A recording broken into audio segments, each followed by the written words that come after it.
दोस्तों नमस्कार। दोस्तों मैं विमल शाही आप सभी लोगों का अपने चैनल में स्वागत करता हूं और उम्मीद करते हैं कि आप लोग सब लोग स्वस्थ होंगे एवं मस्त होंगे। सभी राष्ट्रवादियों और सनातनियों से ये निवेदन रहेगा कि आप लोग मेरे चैनल को सब्सक्राइब कर लीजिए और वीडियो को लाइक एवं शेयर भी कीजिए। दोस्तों आज हम लोग बात करने जा रहे हैं कांग्रेस के बारे में। दोस्तों जैसा कि अभी बिहार का चुनाव आने वाला है, 2025 में बिहार में विधानसभा चुनाव होंगे और उस चुनाव को लेकर टीवी के जितने भी चैनल्स हैं सब पर अलग अलग प्रोग्राम होते रहता है। तो एक प्रोग्राम जो हो रहा था वो न्यूज़ 24 पर हो रहा था, मंथन। तो मंथन पर आए थे कांग्रेस के अभय दुबे, आरजेडी के शक्ति यादव और बीजेपी के अजय आलोक। ये तीनों एक साथ बैठकर बहस कर रहे थे मंथन के प्रोग्राम में।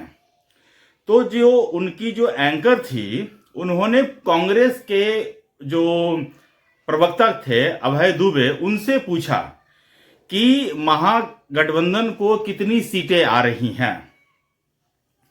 तो दोस्तों उन्होंने जो जवाब दिया है उनके जवाब ने मुझे विवश कर दिया है इस वीडियो को बनाने के लिए। वैसे तो टीवी पर किसी प्रोग्राम है इसके ऊपर वीडियो बनाना नहीं चाहिए, लेकिन उनके जो जवाब है उसने मुझे मजबूर कर दिया कि मैं एक वीडियो बनाऊं।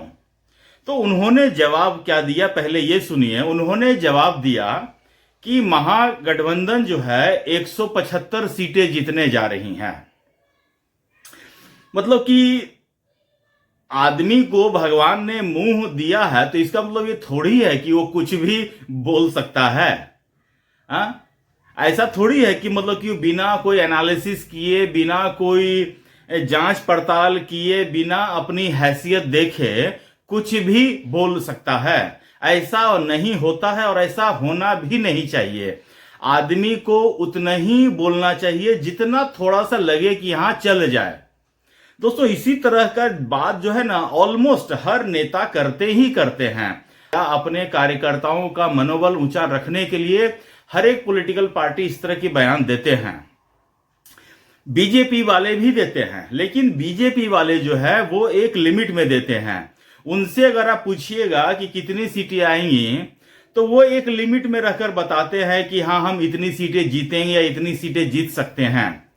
बीजेपी बहुत साल पहले की बात नहीं है, 2010 के विधानसभा चुनाव, बिहार विधानसभा चुनाव में बीजेपी और जेडीयू ने मिलकर 200 से ज्यादा सीटें लाई हैं।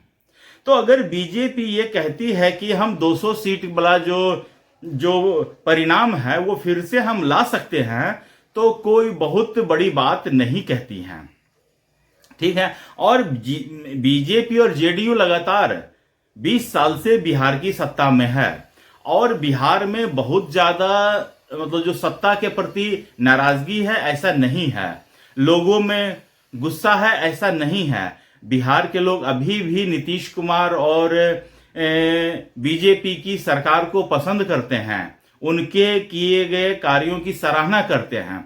हालांकि अभी और काम करने बाकी हैं, ऐसा नहीं कि सारा बिहार को चमका दिए हैं, और भी काम करने बाकी हैं। लेकिन आप विपक्ष के लोगों से अगर आप पूछिएगा कि कितने सीटें आ जाएंगी तो इसका एक एग्जांपल मैं दूंगा। 2022 के यूपी चुनाव को देखिए दोस्तों, अगर आप ये देखिएगा पुराना वीडियो आपको मिल जाएगा। अखिलेश यादव से पूछते थे यूपी में विधानसभा की टोटल सीटें हैं 403 या 404 हैं, ठीक है ना। तो अखिलेश यादव से पूछा जाता था कि आपकी सीटें कितनी आएंगी, तो अखिलेश यादव कहता था कि हमको 400 सीटें आएंगी। मतलब कैन यू बिलीव कि मतलब कि कोई आदमी इतना, कोई नेता इतना मूर्ख हो सकता है कि वो जनता की नब्ज को बिल्कुल भी ना पहचाने कि जनता में मतलब कि लहर क्या है, ये बिल्कुल ना पहचाने अलग बात है। लेकिन उसके ऊपर बयान देना कि हम 400 सीटें जीत जाएंगे, तो पत्रकार पूछते थे कि तो बाकी के 3 सीट, तो वो कहते थे 3 सीट आप बीजेपी को दे दीजिए, 3 सीट बीजेपी जीत जाएगी। मतलब इतना ज्यादा गलतफहमी किसी भी नेता को नहीं होना चाहिए। बीजेपी को भी 2024 के चुनाव में बीजेपी को भी गलतफहमी हुआ था कि हम 400 सीटें जीत जाएंगे। जनता ने उनकी गलतफहमी दूर कर दी और उनको 240 पे लाके बिठा दिया। तो किसी भी पॉलिटिकल पार्टी को जनता का बाप समझने की कोशिश नहीं करना चाहिए। ये तो पिछले चुनाव से देखा जा रहा है। आप देख लीजिए अरविंद केजरीवाल भी इसी तरह घमंड में चूर यही कहता था कि मोदी जी इस जन्म में तो आप हमको दिल्ली में हरा नहीं सकते हैं। मोदी ने इसी जन्म में अरविंद केजरीवाल को दिल्ली में हराया।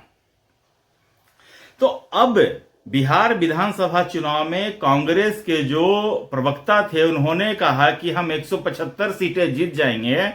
किस हैसियत से कहा? उनको ग्राउंड रियलिटी के बारे में पता भी है क्या? कांग्रेस का जमीनी, आप महागठबंधन का छोड़ दीजिए, कांग्रेस का जमीनी स्थिति पता भी है क्या? पिछले बार 2020 के चुनाव में कांग्रेस को मिला था 70 सीट लड़ने के लिए मिला था और कांग्रेस जीती थी 19 सीट, जबकि पिछले बार आरजेडी का लहर जैसा था। अगर पिछले बार 2000 विधानसभा के चुनाव में अगर 70 सीटें आरजेडी कांग्रेस को नहीं दिया होता तो हो सकता है कि पिछले ही बार तेजस्वी यादव मुख्यमंत्री बन गया होता। लेकिन जनता जो है कांग्रेस को किसी भी कीमत पर वोट देना नहीं चाहती है। कांग्रेस अगर कहीं फाइट में है तो वो सिर्फ अपने अलायंस की वजह से दिखती है फाइट में, अदरवाइज जनता बिल्कुल भी कांग्रेस को वोट देना पसंद नहीं करती है। कांग्रेस को तो देखना तक नहीं चाहती है। कांग्रेस क्लेम करती है कि उनकी पार्टी सबसे पुरानी पार्टी है, उनकी पार्टी ने ये किया वो किया, इतने बहुत सारे चीजों को क्लेम करते हैं। कांग्रेस को अपना रियल हैसियत का पता करना है बिहार में अगर, तो 243 सीटों पर अपने कैंडिडेट खड़ा करके दिखा दे। कांग्रेस की रियल हैसियत, अगर एक उम्मीदवार भी, मैं कह रहा हूं एक उम्मीदवार भी जीत जाए तो मैं कांग्रेस का झंडा उठाने को तैयार हूं। आप यूपी का देख लीजिए, यूपी विधानसभा चुनाव में कांग्रेस की इतनी हैसियत नहीं कि अकेले 400 को लोग कैंडिडेट मिलना मुश्किल है, कैंडिडेट मिल नहीं पाएगा। कांग्रेस का विधायक कितने हैं यूपी में? 1 या 2 हैं शायद है। वही स्थिति होगा बिहार में। अगर कांग्रेस 243 सीटों पर अकेले लड़े तो कांग्रेस का खाता नहीं खुलेगा, उनके दफ्तर में ताला चाबी लगाने वाला कोई नहीं बचेगा। ये मैं लिख के दे रहा हूं। तो कांग्रेस दूसरों के कंधे पर बैठकर इतनी बड़ी बड़ी बातें करता है, ये कांग्रेस को शोभा नहीं देता है। कांग्रेस के प्रवक्ता हो, चाहे कांग्रेस के नेता हो, चाहे कांग्रेस के कोई भी हो, हम मानते हैं कि आपके राहुल गांधी में दिमाग नहीं है, लेकिन बाकी जो प्रवक्ता है उनमें तो है ना, वो तो सोच समझ के बोल सकते हैं ना। या उनमें सोच समझने की, बोलने की क्षमता ही नहीं है, या वो दिखाना नहीं चाहते हैं कि मेरी सोचने समझने की क्षमता जो है राहुल गांधी से ज्यादा नहीं है। हो सकता है ये कारण हो सकता है। लेकिन कांग्रेस को सबसे पहले तो ये कोशिश करना चाहिए कि उनको कितनी सीटें मिल रही हैं लड़ने के लिए। पिछले बार 70 सीट मिली थी, क्या इस बार 70 सीटें उनको मिल भी रही है? इस पर कांग्रेस को ध्यान देना चाहिए। 175 सीटें मिलेंगी कि नहीं मिलेगी, ये तो भविष्य का बात है। भविष्य के गर्त में क्या छुपा है किसको क्या पता है। लेकिन अभी के समीकरण से ये लग रहा है कि कांग्रेस हो या आरजेडी हो, अगले 2-3 चुनाव, कि 15 साल 2050 से पहले मुझे नहीं लगता है कि कांग्रेस या आरजेडी या महागठबंधन बिहार के शासन में आ सकती है। ये मैं आपको कहीं कोने लिख के बता रहा हूं। अगर आपको नोट डाउन करना है तो कहीं नोटबुक के पीछे वाला पन्ने में नोट डाउन करके रख लीजिए कि कांग्रेस इस बार हाफ सेंचुरी नहीं मार पाएगी। पूरा महागठबंधन की मैं बात कर रहा हूं, सब मिलाकर हाफ सेंचुरी नहीं पूरा कर पाएगी। कांग्रेस का तो बात ही छोड़ दीजिए, कितना उनकी प्रेजेंस है बिहार में, कितने उनके समर्थक हैं, ये सिर्फ एक कम्युनिटी के ऊपर डिपेंडेंट होकर रह गए हैं। और कितने सवर्ण इनको वोट देंगे ये तो अगर कैंडिडेट खड़ा करेंगे उसके बाद ही पता चलेगा। कैंडिडेट के उनके घर वाले ही उनको वोट नहीं देंगे, ये तो मैं लिख के दे सकता हूं। और कांग्रेस जो फाइट कर रही है, अभी कांग्रेस का मेन लक्ष्य होना चाहिए कि ज्यादा से ज्यादा और जिताऊ सीट, ज्यादा से ज्यादा नहीं, ज्यादा से ज्यादा जिताऊ सीट आरजेडी से नेगोशिएट कर सके अगर उनमें क्षमता है तो।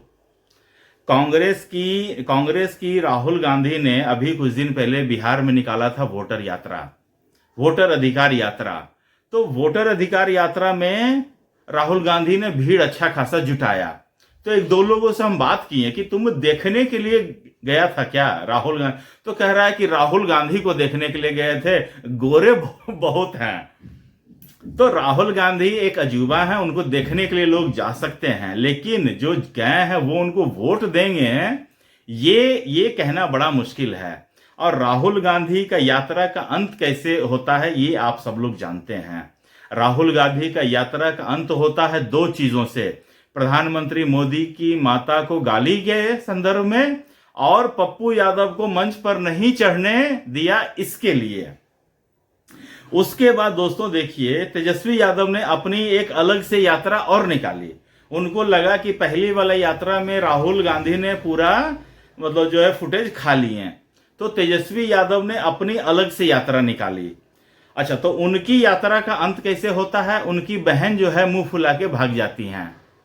तो दोनों यात्रा जो है, दोनों जो युवराज हैं, परिवारवादी पार्टी के नाकारा नेता जो हैं, वो लोग यात्रा कर चुके हैं और दोनों की यात्रा फ्लॉप्स हो रही है।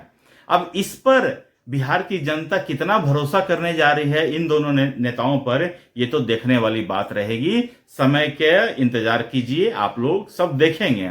तो दोस्तों मुझे आज के लिए इतना ही अपडेट देना था। आप लोग अपना ख्याल रखिए, स्वस्थ रहिए, मस्त रहिए। तब तक के लिए नमस्कार, बाय।